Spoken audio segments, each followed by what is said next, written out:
watching it sold. Every kind of line is gonna come back to me. Spoon are an American band from Austin, Texas, occasionally accused of being art rock. There certainly seem to be some kind of rock. They released their first album in 1986, and their 10th and most recent was released in 2022. Rick Daniels, who's the guitarist and lead singer, and Jimmy Eno, the drummer, have been constant through this time. The rest have had quite a few changeovers, but they seem to have found it particularly hard to hold on to bassists. I feel particularly sorry for Scott Clanky Adair, who not only has the nickname Clanky, but didn't get on any albums and only lasted with them for a couple of months.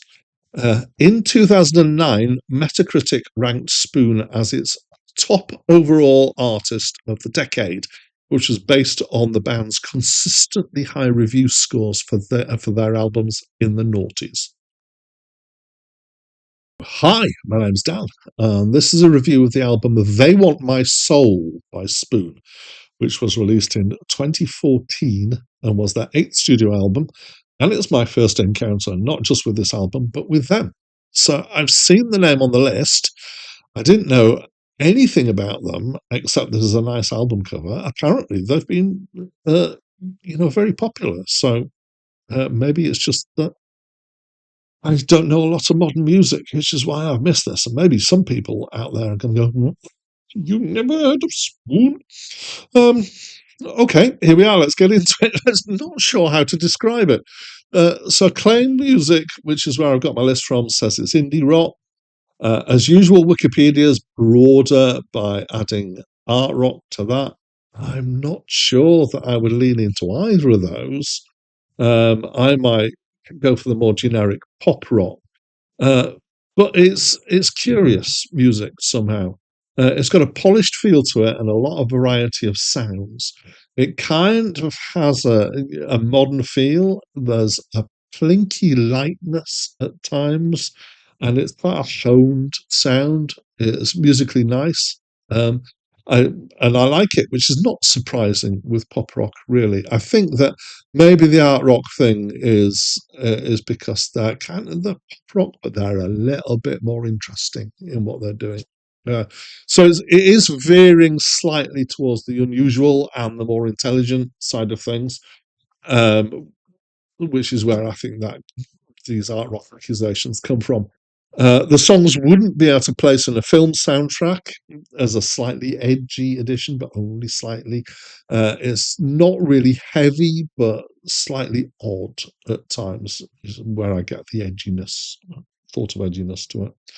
Britt Daniel is the singer here and the main songwriter, and I think on this album, his voice is the biggest USP, unique selling point here. So he's got quite a creaky voice.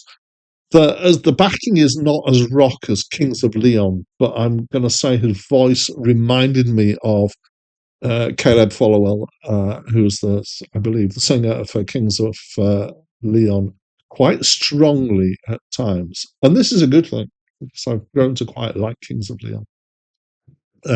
My favourite song is probably Knock Knock Knock, which has got a nice groove to it. It's got a nice feel going on.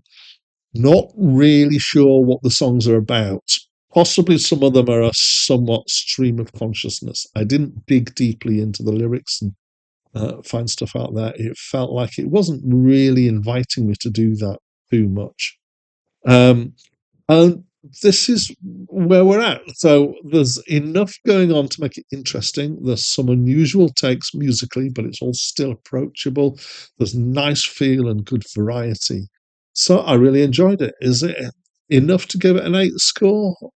Maybe not quite, but I'm looking down my list and there's another Spoon album coming up, and I'm looking forward to it. And the fact that I've enjoyed this enough to be looking forward to the next Spoon album is something so, yeah, go on, yes, let's give it an 8. They call themselves Spoon after all, and it's one of my favourite words. So that's what I think of this album. I'd love to know what you think, though. So your opinion is as valid, if not more so, than mine. So please share it by leaving me a comment. But that's it from me for now. Time's gone inside out.